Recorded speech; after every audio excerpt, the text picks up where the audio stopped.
Ladies and gentlemen, welcome to Hard Drive Studios, a show where we highlight creators in a wide range of media, people from CrossFit and the sports industry. Today I'm joined by Heber and Marston Sawyers, aka the Buttery Bros on Instagram. They are the pioneers of CrossFit media, working directly for the brand in its early days and creating incredible documentaries following games athletes through their season. Among them, Fittest on Earth, A Decade of Fitness, Froning, The Fittest Man in History, Redeemed at a Dominant, and more, and are now the hosts and creators of one of the biggest CrossFit related YouTube channel, the Buttery Bros. They are the people that made me want to shoot this sport for a living, and I'm beyond grateful to have them today. So Heber and Mars, welcome to Hard Drive Studios. Marius, thanks for having us, man. We're happy to be here. Yeah, I appreciate you guys. I just want to start simple because I don't know a lot about your beginnings. So if you'd like to talk about your background, like before being with CrossFit Media, how did you start working with them and everything? Should I go? You want to go, Heaps? Go ahead, buddy. Um, I grew up just being really interested in doing video production and playing with cameras, and I was just filming my life growing up. I went to uh, a tech center for half of high school where I got to learn all the software and all the different stuff that I was kind of interested in that type of field. And then went to college, was able to get a degree in film, and then afterwards, it was like right when I graduated was when CrossFit was kind of popping off, and that's when I met Heber at a local CrossFit like competition and throwdown, and my girlfriend at the time was competing, and I asked him if I could have better media access if I like gave him my footage and we could kind of collaborate and have like a trade. And back then he was like the only guy doing it for CrossFit, so he was like, of course, yeah, just step right here, here's your access. And then we had a great weekend that first weekend, and then we kind of stayed in touch, and he put me in touch with one of the guys on the media team. His name was Tony Budding. He was the original guy that hired both me and Heber at CrossFit. And within about a year, we were doing a full-on pilot episode for the CrossFit Games to go on ESPN. And we kind of got thrown into a lot of stuff early on that was probably, that would have taken us a lot longer in any other type of career or any type of other like industry to get to where we were going. And it was kind of exciting times, and just because we were working on stuff that uh, I was really interested in and stuff that was exciting to me and to both of us. And that's when we started the media department kind of back in like 2010, 2011. And then we worked together for many years and created documentaries and stuff like that over the course of I think it was 8 or 9 years that we were both at CrossFit. And that's kind of led us to the time when Greg let everybody go. And then we started the Buttery Bros, and we're here doing what we're doing now about, what has it been, 5, 6 years later. So Yeah, that's kind of like the quick rundown of how we got to where we are, and that's where we started. So awesome. What's your background, Heber? How did you start with CrossFit and everything? Okay, so my background, I'm going to go kind of young. I started filmmaking when I was like 5. My oldest brother was a filmmaker sort of just for fun in high school, and he would make these little short films, little sketches, and he would cast me to be roles in the movies or the little videos. So I was a little actor in front of the camera at a really young age and got fascinated with it, and wanted to make like my own short films. Like I recreated Alien 3 when I was a little kid with a little camera, and then not very well, by the way, no special effects. It was very poorly done. And then I would edit with like, I don't even know if you guys know what a VCR is anymore, but we would shoot to a little tiny camcorder and then record that to a VCR. And you would play from the camera and record on the VCR the parts that you wanted to capture. And that's how I learned to edit. And then I got into making like rollerblading was cool, I promise. And we were doing I would make rollerblading highlight videos of me and my buddies, and just really had a passion for filmmaking and storytelling, and that continued through high school. And eventually I studied film in college. And when I graduated, I found this thing called CrossFit. And because I was still in college at the time when I started, and because I couldn't afford to go, I would pay for my gym membership by making commercials or little videos for the gym, or educational videos about how to do a Cossack squat. And Sick. my trainer James was super into kettlebells, and so we did all these nerdy kettlebell videos, and that's how I paid for my membership. And I also made videos for other affiliates in the area, or covered competitions that were happening, and really loved the sport side of it. Miranda Oldred was a big name here in Utah and in the space at the time. She's now Miranda Alcaraz. Chris Spieler was local to me. Tommy Hackenbrook. I had just followed him to the 2009 CrossFit Games where he took second place, and I filmed some of his journey. So I sent all of these videos to CrossFit HQ, to that Tony character Marston mentioned, and said, hey, I'm local here to Utah. I would love to document this sport, follow some of these guys as they're getting ready for the games. Let me know your thoughts. And within 3 minutes, I had an email back from Tony. The next day, it was a 4-hour phone call with him in the middle of one of my best friend's weddings. The dude could Oh talk. shit. And I went from not just doing CrossFit Games stuff, but the next week I was contracted to be a contractor for CrossFit every other weekend for basically the next year, until Tony convinced me to go down to move to Santa Cruz and work there full time. So that's my background. That got me into CrossFit. Okay, sick. Yeah, you started pretty young. It's funny, like a little bit like me. Like I didn't make video that young, but I was always into like movies and cinema. I grew up with like movie nerds. We had like at first of course VCR and VHS, and then movies, and they collected like the movies. They didn't like to like rent them or like burn the DVDs or whatever. They'd buy them because they wanted to have them physically. So we'd have like 500 DVDs at home, and we would be like the blockbuster from our neighborhood, and people would come to our house and like, okay, pick some Wow. movies. And then yeah, and I grew up like not with sports or anything like that or video games. It was just movies. And then I went to film school. So I went to film school, and I learned a lot about the process of making a movie, pre-production, like all that stuff. But I know absolutely nothing about documentaries. Could you talk a little bit more about your process when it comes to creating one, and like what sparked the first one you ever made? So it's funny. I never wanted to make a documentary. Like I never watched documentary films. I do a little bit more now, but especially back in the day, I was never inspired by them, because I felt like a lot of the movies that came out that were documentaries were uninspiring. They were just always about tragedies and depressing things that I just wasn't into. And I was into, like, if I'm going to the movies, it's to get away from life and to step into a different world, right? And I love big action movies. I love all kinds of movies. Like if you look at my top like 5, it ranges from something like Fight Club, which is a very thinking movie, to I love a big Transformers movie. That's not a top 5 movie, but that's a genre that I enjoy. And so when we were asked to make a documentary about the 2013 games. And I didn't really understand. I knew how I was going to make a documentary. I had made a bunch of little mini documentaries about CrossFit at the time. But I didn't know what the story or the through line was going to be. And I got into a debate with one of my best friends about why the CrossFit Games can crown the fittest. And it became this like 2-hour conversation. And then I left that and I was like, well, that's what the documentary is going to be about for the 2013 games. It's just going to be my thesis about why the CrossFit Games can crown the fittest on earth.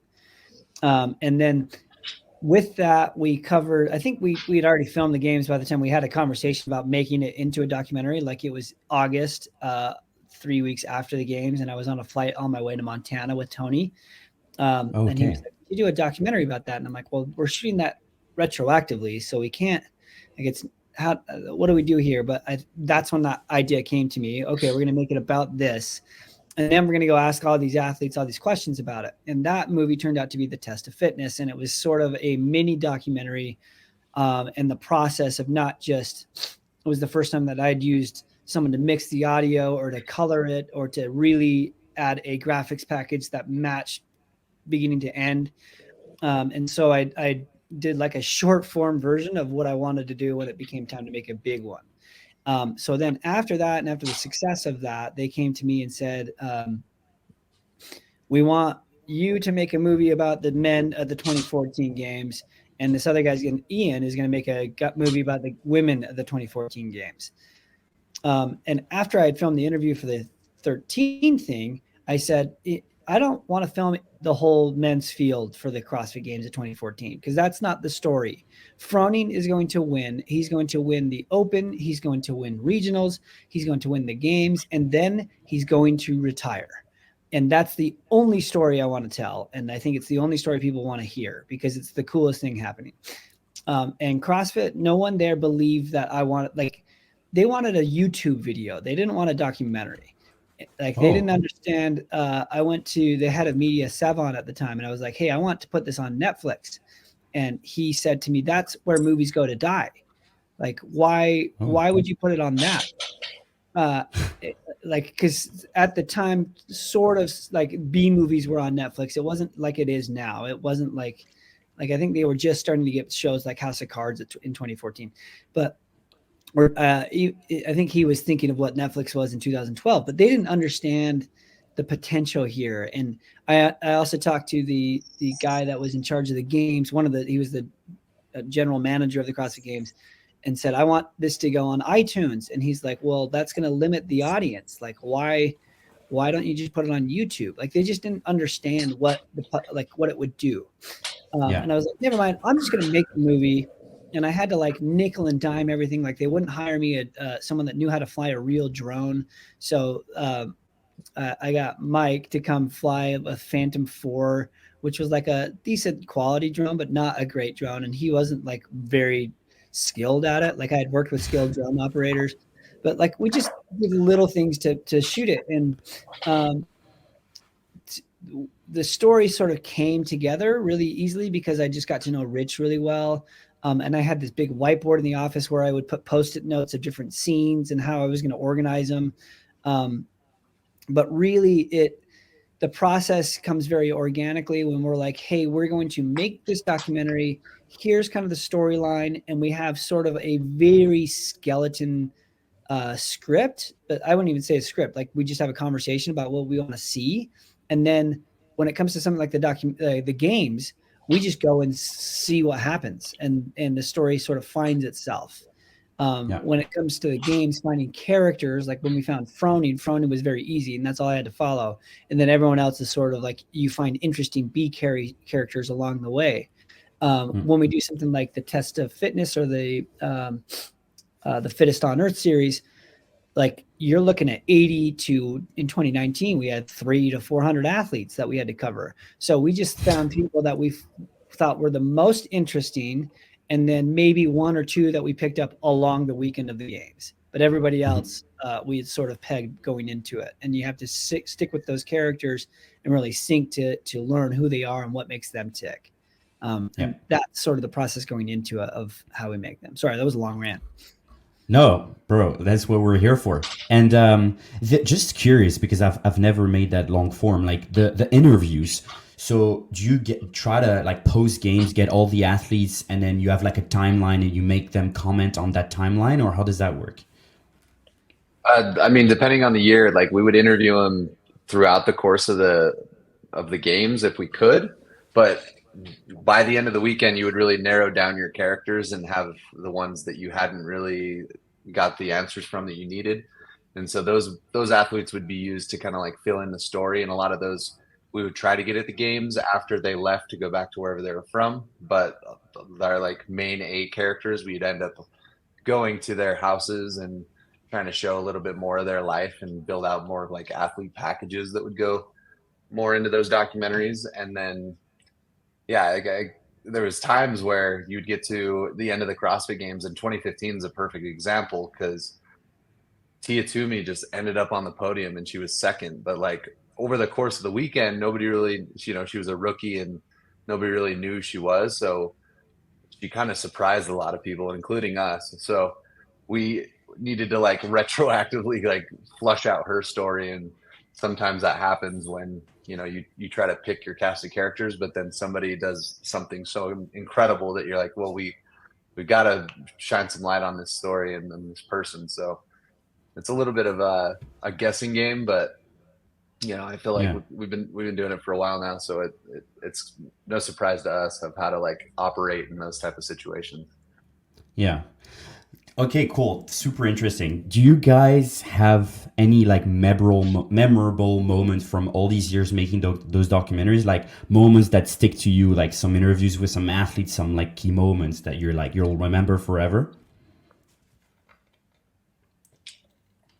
One that sticks out in my mind just because it's been played so much was just the 2016 games when they were doing the field sprints and Fraser was racing Ben Smith down this sideline, and like it was a really cool moment because he didn't do well at the sprint the year before, and this time it was like he was winning the sprint, and not only that, he was beating Ben Smith. And so I was down on the field and filming that on a gimbal, and I was running back and forth with the athletes and just like trying to get these cool dynamic shots of them changing direction. And I kind of nailed one of the shots on that last straightaway when he really opened up to try and finish the race. And there's a cool shot of me like tracking him all the way across the floor. That one sticks out in my mind. Another one that sticks out in my mind is 2014 was when they did that push pull event, and they were like pulling all there was like weights, like Yeah. on ropes. And when Josh Bridges won that event, and just like how much energy he had, and he was yelling and screaming and making a big deal about it because he beat Rich Froning like right at the very end of the workout. That's another one that sticks out. There's like so many others, and so many Yeah, of times where you'd course. be like just watching this, but filming things, but seeing these like great accomplishments happening and just like getting emotional. And just it happens to be almost every year because like you see somebody achieve something that's like their life dream or whatever, or just achieving a Yeah. goal or overcoming a massive feat, and you can't help but like feel the accomplishment and the connection to the athlete. And I feel like it's kind of what made those films really cool is we were able to get really close and be intimate with them, and they would open up, and you'd kind of see the story arc happen over the course of the weeks and then the weekend that the CrossFit Games culminated. So just about that moment where you started running next to Fraser, was that, because that was my next question, but was it planned or did you just wing it and like fuck and just like started running next to him? Well, they had all the women go first, so I had like 4 heats to kind of practice that shot. And then, Okay. I got some good shots with the women, but really it was like, I ran, I don't know if it was like 8 heats, and the last one was like happened to be the best one when I nailed the timing, and it was also like the impressive feat of him just dusting everybody at the end of the workout. But if I remember correctly, because I've watched that clip like many times, like you at some point you go ahead of Fraser, right? At some point, like were you a good runner at that time? Like were you running, or was it like the adrenaline? You were like, I think I don't know, maybe a little combo of both. I mean, I played college football, so I ran and stuff. Um, that day, I think it was just like a combination of timing and one. It's not like they were like running fresh and they had just started. Like they had done like 4 or 5 down and backs, and so I was catching them when they were probably at their most fatigued. So I yeah, was able to like I was able to like hold the same pace, but by the end, I even got past them, so I would have been like yeah. third or something. Fair enough. What about you, Yeah. Heber? Any memorable moments? I mean, every year is different. For the documentaries, the first year when Fraser wins thick and quick, so it's the second to last workout, and he's really just kind of established dominance with that men's field at that point. That was a big moment. And then another really big moment was it was 2018. and Fraser had already won, locked it up. And the final event was like a pegboard wall climb, yoke carry, and thrusters. And I filmed it with his family. I sat in the stands, and I didn't watch the competition. I just watched his parents celebrate and Matt O'Keefe celebrate. And it was really emotional and really cool. And I remember thinking that was kind of unique because I wasn't watching this athlete do this incredible thing. I was just experiencing the people that had been impacted the most by him. And I thought that was a really cool moment to take with me. And then the 2020 Ranch kind of exclusive games was really fun. I feel like I've been lucky enough to experience all the games since 2009, and that was by far and away the most unique one. And just being there, having to wear masks. I rewatched some of the clips of that the other day, and it was just such a weird time in the world, but really kind of a fun little like summer camp fall camp with the crew. It was a fun time making Resurgence and then also being at that CrossFit Games. That was really a fun weekend. A lot of work, but a lot of fun. Yeah, when I watched it, it seemed like really close, like tight knit. Everybody could like really enjoy, like have proper time together. Is maybe the athletes as well, but yeah. So I wanted to talk about as well as the first years that you were working at the games. It must have looked so incredibly different, the media pit. Like just the type of access that people would have, like how was your first games look like media wise, like access? Because you're telling earlier that you could also like be really close to the athletes, like go in the warm up areas. Obviously you were working for CrossFit, so that makes sense. But how was that back then? So I'll say two things. 2009, it was very different from 2009 to 2000. I think 10 or 11. They really dialed it in. 2009, they had like it was at Aromas at the ranch.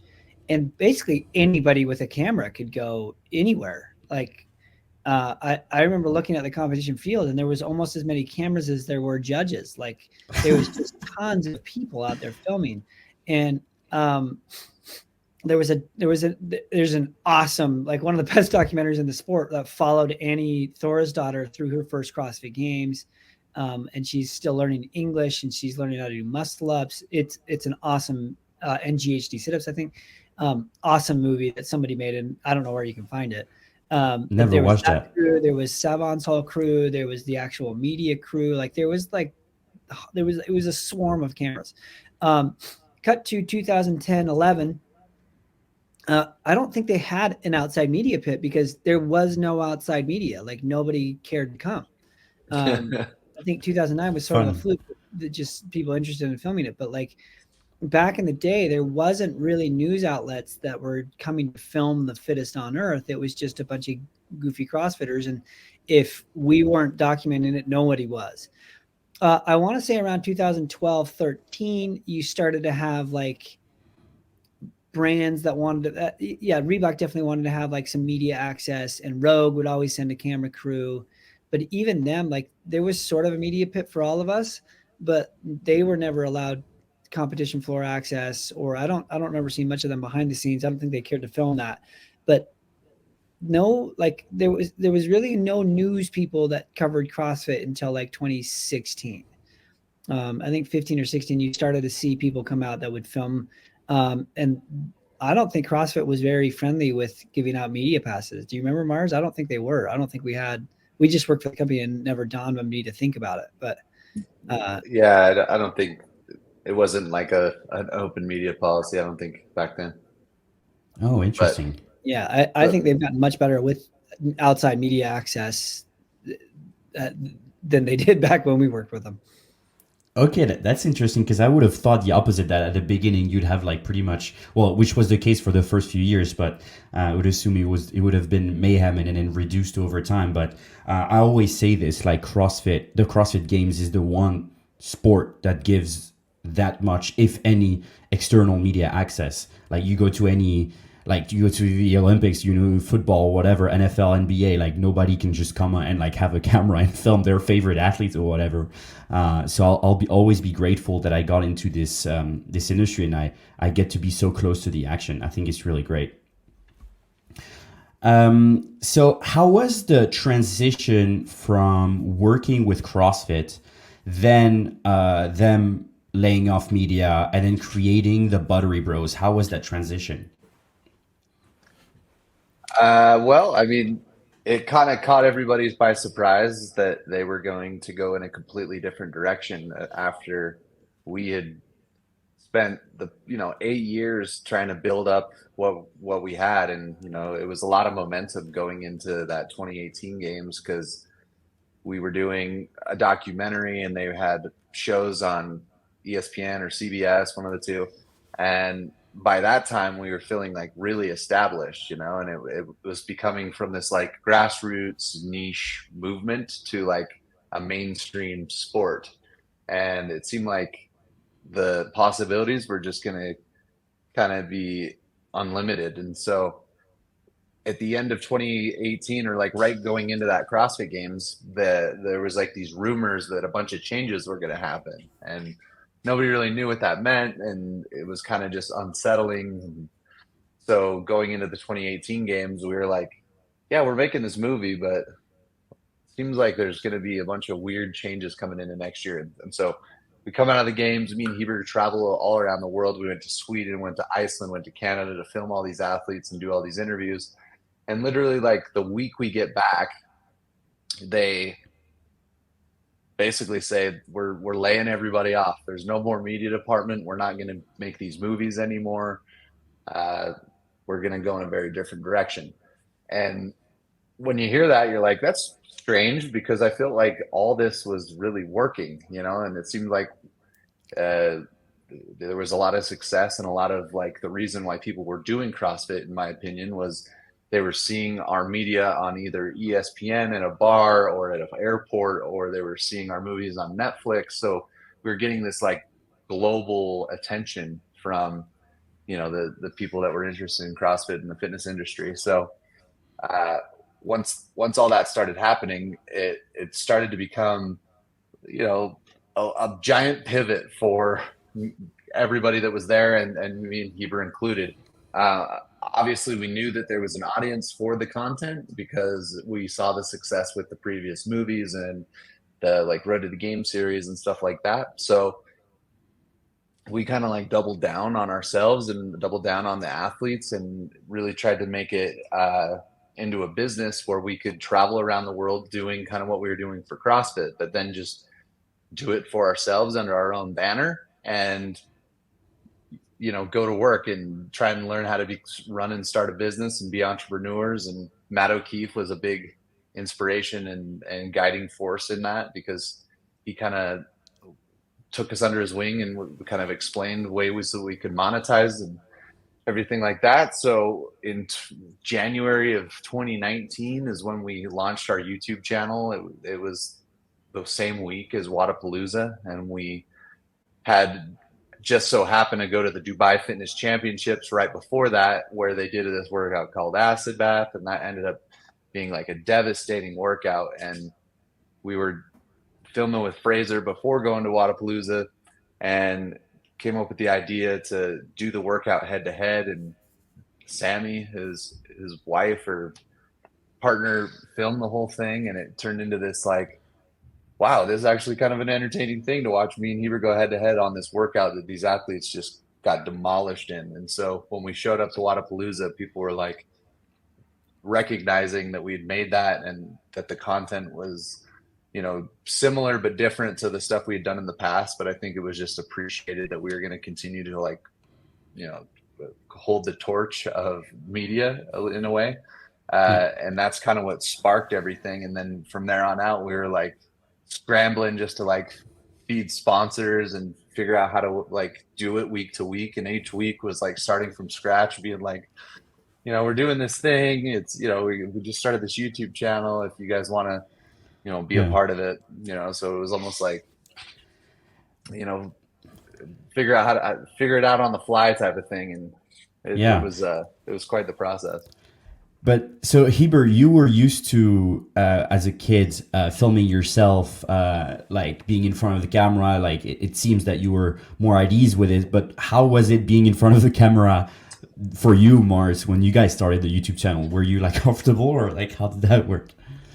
It's definitely like took some getting used to because I went from being behind the camera asking questions to these athletes and just being comfortable doing that because that's what I had done for so long to then turning the camera around and then explaining our experiences, which was, you know, it was fun and it was different and exciting, but also it was just like maybe not as natural as like Heber or something because I was just kind of trying to figure out like what the content was and trying to figure out like the best way to portray that type of stuff. Yeah, But you know, with time and reps, I feel like you get kind of used to that type of stuff. And now we've been doing it for so long that it's really weird yeah, to think about doing anything else now. And yeah, yeah, I'm super grateful and happy and fortunate that all those changes happened at the time, even though they were like confusing and hard and, you know, didn't really know what the future held. And looking back on it now, I'm like, what a good thing for us. I mean, there was, you know, not for everybody was sure. as lucky as us, but looking back Yeah. now, I'm super grateful for all that. Heber, was there a moment during the conception of the YouTube channel where you were like, "Oh shit! Like this thing is working"? Because obviously it's a big bet, right? Like starting on YouTube, obviously you guys had the contacts, you knew a lot of athletes, you obviously had like the gear knowledge and all that stuff to film like really high quality stuff. But was there like a moment where you were like, "Oh fuck, are we doing this?" Or Yeah, I mean, there's a few moments, right? Like we didn't go into it thinking that the Buttery Bros is going to be a business. It was just kind of a fun side project that we were going to do while making a documentary about the 2019 games, and figuring out how to finance it, right? Like figuring out how to make money while you're doing this because it's not cheap to fly around the world and film competitions. And so at the time we were like when we were at Wadapalooza, we were shooting a highlight video for Wadapalooza and then 2 commercials for a brand that was there. And anytime we went anywhere, we were trying to shoot games documentary interviews and footage, some sort of Buttery Bros activity, and then also separately trying to do a commercial for a brand in some aspect to pay for it all. So like we would the Wadapalooza is a perfect example. But what ended up happening is after we started I think it was by our 4th or 5th episode, we had brands start to reach out to us that wanted to sponsor the next Buttery Bros episode. And after a few of those came through and it was consistent, we had a brand, Reebok paid us a lot of money to come out and film this short film about a bunch of runners. And we spent all this time, we made this beautiful little video about this running club essentially. And nobody watched it because no one cared about running. But if we had put that, I always felt like if we had put like 30 seconds of that or 60 seconds of that into a commercial and put it into our YouTube video, thousands of people would have seen it, or hundreds of thousands, you know, like, and so that's when it sort of clicked with me when I needed to present to brands was not only are we going to make you a commercial, but we're going to be the place where you're going to distribute that and eyeballs are going to get onto it. And so once I started having that conversation with brands, that's what really clicked for a business side of the Buttery Bros. But it always started as a passion project. So it was never like, oh, when is this going to work? It was just it was just figuring out the puzzle pieces to make things flow much easier so that we were not overworked. And it got to a point where we were just having way more fun doing this than any other commercial work. So we only do commercial work for very special brands like Podium now. So yeah. it's been a fun transition away from that. I love the stuff that you guys do with Podium, the skits and like getting the athletes involved, like playing roles and everything. I think that's really cool. I really like also Sam Cornforth, the way he's doing that as well with all the athlete, like showing the fun side of them. And I think they're all super keen to like, you know, chill out and have some like cool moments and like film these funny things, a bit like actors in SNL, right? They come in and they do these like bits and everything, and I think it's really cool. I love when you guys do that. When did you Julian come in And what was the process with that? Because I assume everything was editing by you guys first, like. Well, we worked together with Julian at CrossFit. So back in 2011, when we were making the first ESPN shows, we needed a guy to make graphics, and Gotcha. we had just moved into this like new office, and it kind of looked like we were like squatting in this office because it was a bunch of dudes in like one corner of this really big facility, and he shows up in like a fedora, looking like all like put together and button up shirt, and we're all in like t-shirts and sweating and just trying to survive making these shows. And so it was very funny to see probably us in that situation from what he's traditionally coming from. And so we hired him, and he did a great job and created like graphics and in the movies and a lot of the stuff we did over the course of like 4 or 5 years. He went on to work for like the Raiders, and then when we were starting the Buttery Bros, it was like kind of perfect timing. His time at the Raiders was kind of becoming up, and he kind of had some free time, and we were like, hey man, like, if you could make us a few graphics to go at the beginning of the show, it'd really make this look a lot more polished and more like a show. Yeah. And so I think it was like the fourth or fifth episode that we were on, he started making a graphic package for us. And he was smart enough to know that like he wasn't just going to give us a whole graphics package that we could then go and manipulate. He would just which is what we asked for. Yeah, which is what we asked for.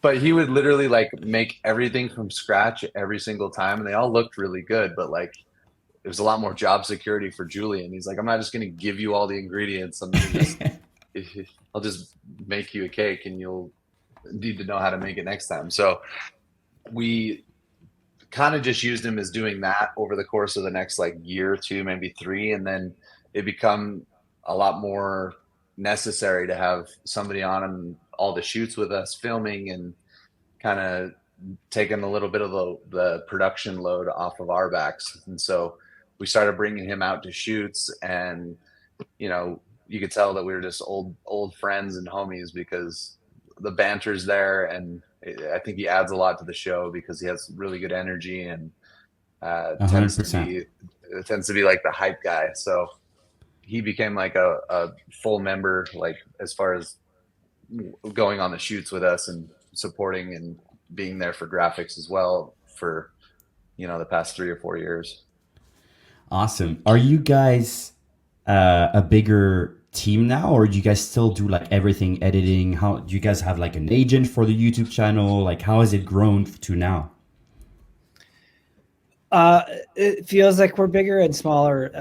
Like last night, I don't know how late Marston was up, but I was up fairly late working on the next episode of A Training Day with Justin Medeiros, editing. Like we still edit most of our videos to some capacity. We have a few assistant editors that help and do a lot of work. They're very talented, Steph and Ryan. And then we also have Julian, who does motion graphics. So that's sort of the crew. And then we also have, on the occasion, we'll have other shooters come and help. Like we have Rick Jones coming with us to the CrossFit Games. Shout out Rick Jones.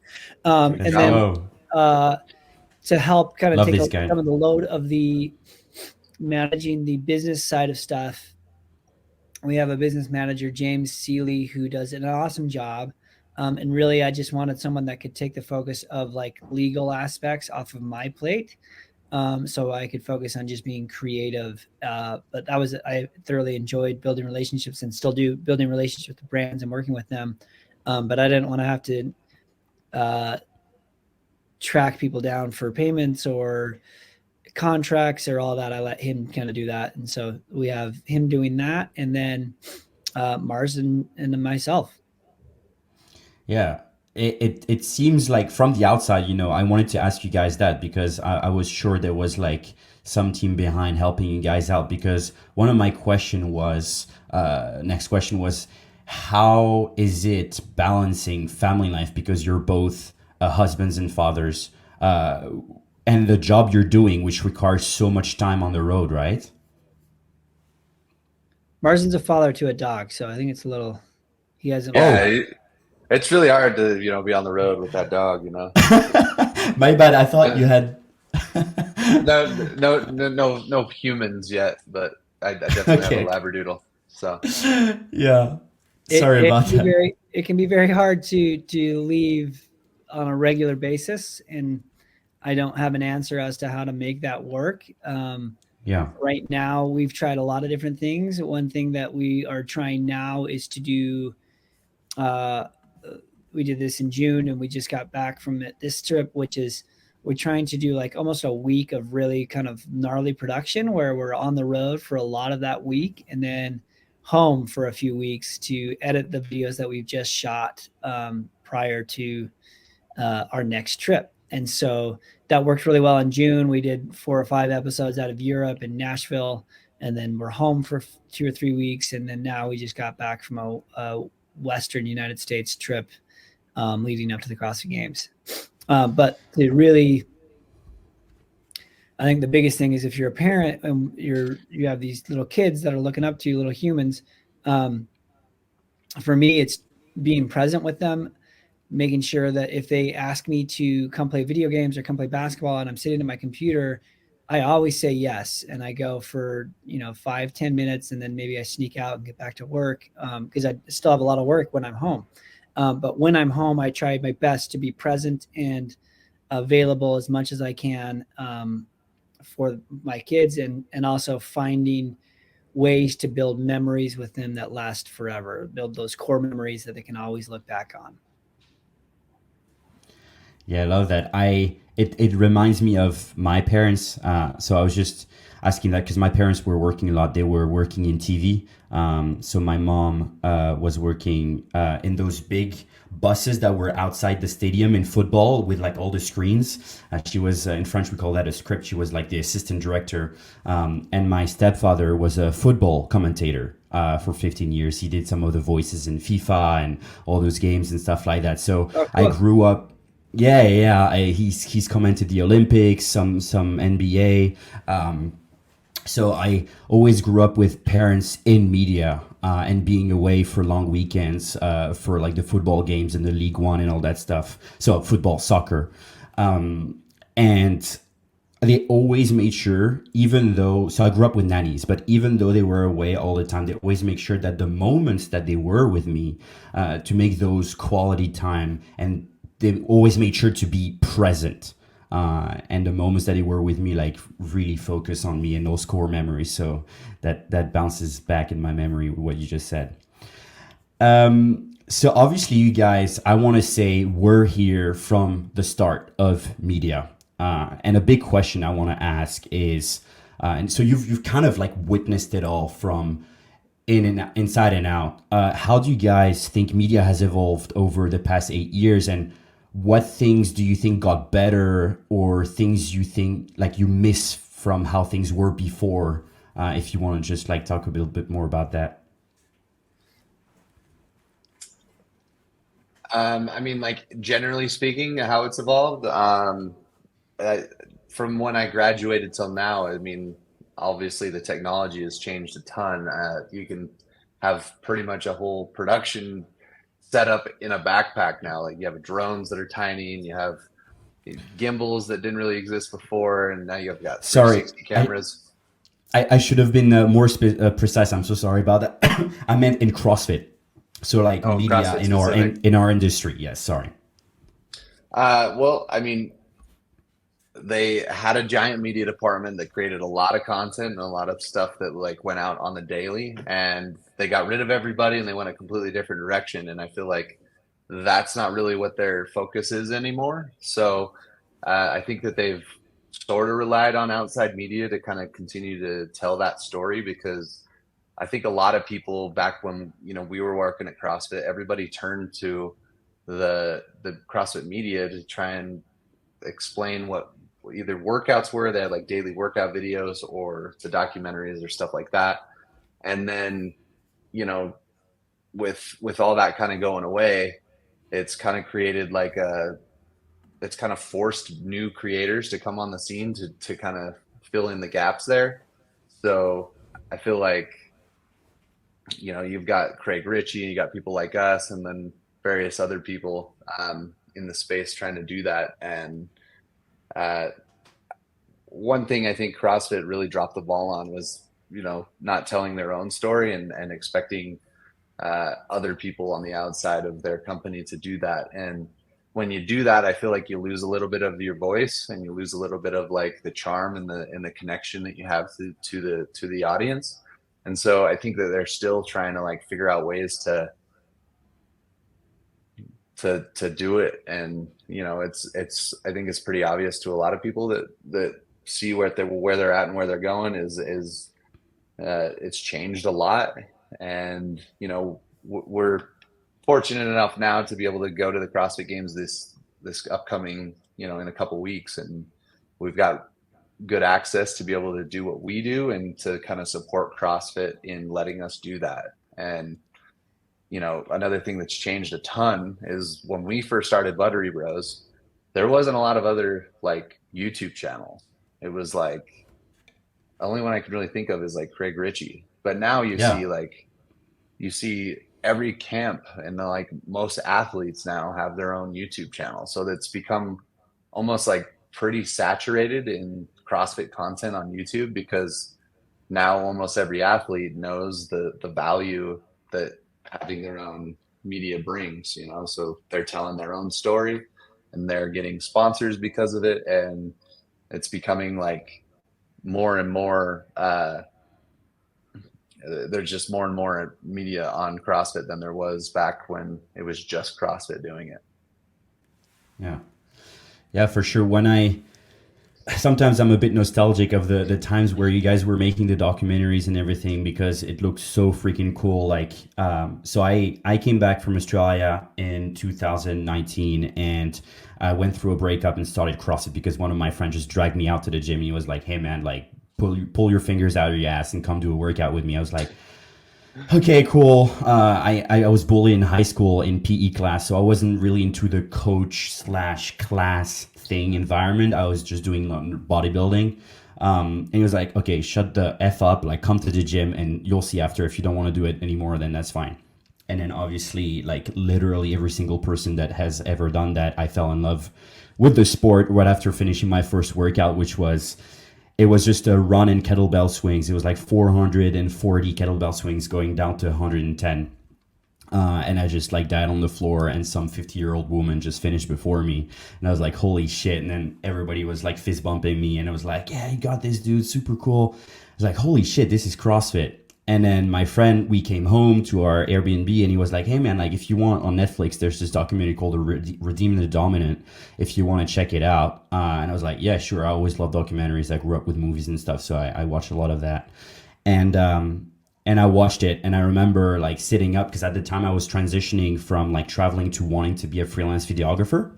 And I didn't know what I was going to film. I was like, okay, I'll start with doing weddings and sports and different types of stuff. And then I saw that documentary, and I was like, this is what I want to film. I want to film the journey of these athletes and just filming those epic moments, seeing you running like next to Fraser, like all that stuff. And I was pointing at the screen. I said, like, one day I'll go to the CrossFit Games. And last year I was lucky enough to be hired by Kristen Holte. Oh, nice. Yeah, so I've been working with her programming called Krieger Training, and I've been filming for her since then whenever they have athletes competing. And that was freaking amazing. Didn't have access, but just made the best of it. And funny enough, so we took a picture. So a little backstory. When I went the first time to Wadapalooza in 2023, that was my first time. So I'm a bit of a rookie in CrossFit media, as you can see, but I didn't want to take any pictures with any athletes. I didn't want to queue for hours to take a picture with Brooke or Ricky or whatever. Like, if anything, I'd like to have a conversation with these people, but I'm not really into like autographs and stuff like that. But I said, like, the only people I want a picture with is the Buttery Bros, because these guys like just made me want to start doing this job. And I took a picture, and I actually asked Craig to take it. That's perfect. And actually, the first picture before us three is a selfie of himself. Oh yeah, yeah. So that's him, you know. And then I went to the games and I took a picture with you guys again, and I wanted to make it a tradition. Like the only people I want to picture was just for the shits. It's just with you guys, and then we took another one again at Wadapalooza this year, and that's when I was lucky enough that you guys like found out about who I was, probably maybe through Brian Friend, because I work with him now. Shout out to Brian, by the way. Great guy. I think he does amazing for media as well. We're talking about the growth of media, traveling all over Europe, and I've been lucky enough that he's been trusting me now since Madrid Championship last year to film for him. And I'll be going to Texas with a Be Friendly team, with him this year. So that's going to be awesome. Talking about more recent things. So what made you want to come to Europe, like do this Europe tour to expand and highlight those, because you've come to Iceland before, you've done that stuff before, but would you like to do more of that in the future? Like what made you want to come to Europe just as last time? Yeah, like now all the things you've done with Harry and Amy and all these guys. Well, the thing that brought us there was the main thing was the High Rocks World Championships. So we went to one of their events in Houston a couple months ago, and I really enjoyed the event, and it went really well. And so one of the girls that was competing there, well, she wasn't really competing. We asked her to come be on our team. Her name's Lauren Weeks, but she was the 3-time High Rocks World Champion. And so once we went to the event and kind of got an introduction to it, we were really interested in just kind of covering her experience at the World Championships. So we pitched that to High Rocks and they approved it. They brought us out and treated us really well, let us have pretty good access to their event, and made an episode out of that. And we were, since we're already in Europe, we were like, we should, visit some of the European athletes that have qualified for the CrossFit Games. And that's why we went from High Rocks to the UK, visited Craig Ritchie, did an episode with him. He's a podium athlete, so it was kind of cool to be able to see him at his home. And then went from there to Amy Kringle and Harry Lightfoot and got to know them. We know Amy from the past. We used to meet up with her at Wadapalooza, so it was really cool to see her qualify for the CrossFit Games. And then we bumped down to see Jacqueline Dahlstrom, who caught both of our eyes from, I think it was 2022 when they did the sandbag event. And she somehow like hung in there with Danny Spiegel, and I think she took second on the event. But ever since then, I've had my eye on her, and me and Heber have both been interested in telling her story. And then, that was kind of it from Europe. But that was, like Heber said, rather than trying to travel each week and do a new story in a new location, it kind of makes a little bit more sense to extend those trips and be able to get 2 to 3 athletes to kind of flush out enough content for making it worthwhile to go that far, to then come back and then just kind of be in post-production mode for the rest of the time. Yeah, for sure. I love those episodes, by the way. The one with Jacqueline as well. I know John Singleton pretty well, and Jacqueline as well. Love that episode. Love when you went to see Harry and Amy, because I was there just a week after. Cool. I went to Strength in Depth because some people from my gym in Amsterdam they had a team, and they actually did second at Strength in Depth, and so Harry, I've met him in Wadapalooza because I was filming some stuff for him, and great guy, love the vibe. Yeah. And he was like, hey man, like come to Worcester, come check out the gym. Mike, his coach, is also like super nice, and love those episodes. Thanks. I had like a question, Heber, if you want to answer that. What is like a challenge or like an out of comfort zone things that you guys would like to get into in the near future with the Buttery Bros? Like maybe like going outside of CrossFit, shooting different stuff, if you can talk about some stuff, the future stuff. Yeah, I mean, the world is sort of our oyster when it comes to that stuff. Like we just kind of wake up and think of fun stuff, because I think the more creative and fun we can make content, the more we grow. And the more we grow, the more we can assist bringing more people into the CrossFit community, if that's the end goal. But there's a lot that interests me that is outside of that space. So like we just did a marathon in Death Valley on Monday, on the hottest day of the year, on the hottest day on Earth in record, on the hottest place on Earth. That was a fun challenge, but fun in a very type 3 kind of psychotic way. But like challenges like that, like we've talked about doing an Ironman coming up soon. We've talked about any and other sports that are interesting. I'm into, but I think one of the things that we would like to see and grow into something unique and fun is we had an awesome time doing the Buttery games, the 2 seasons that we've done them. We've done one with a handful of athletes, both in and out of CrossFit. And then we did one with just the CrossFit athletes, and both were really fun and unique. I think it's kind of fun to bring in other worlds to go head to head with our world. So I would like to continue to create stuff like that as well, on top of other challenges that we are doing, because it's just fun to make us do hard shit. It's always a good time. Yeah, for sure. Nice. What about you, Mars? Is there some stuff that just like as yourself you'd like to really get into? Like, I don't know, it could be like going to shoot F1 or anything, like a dream.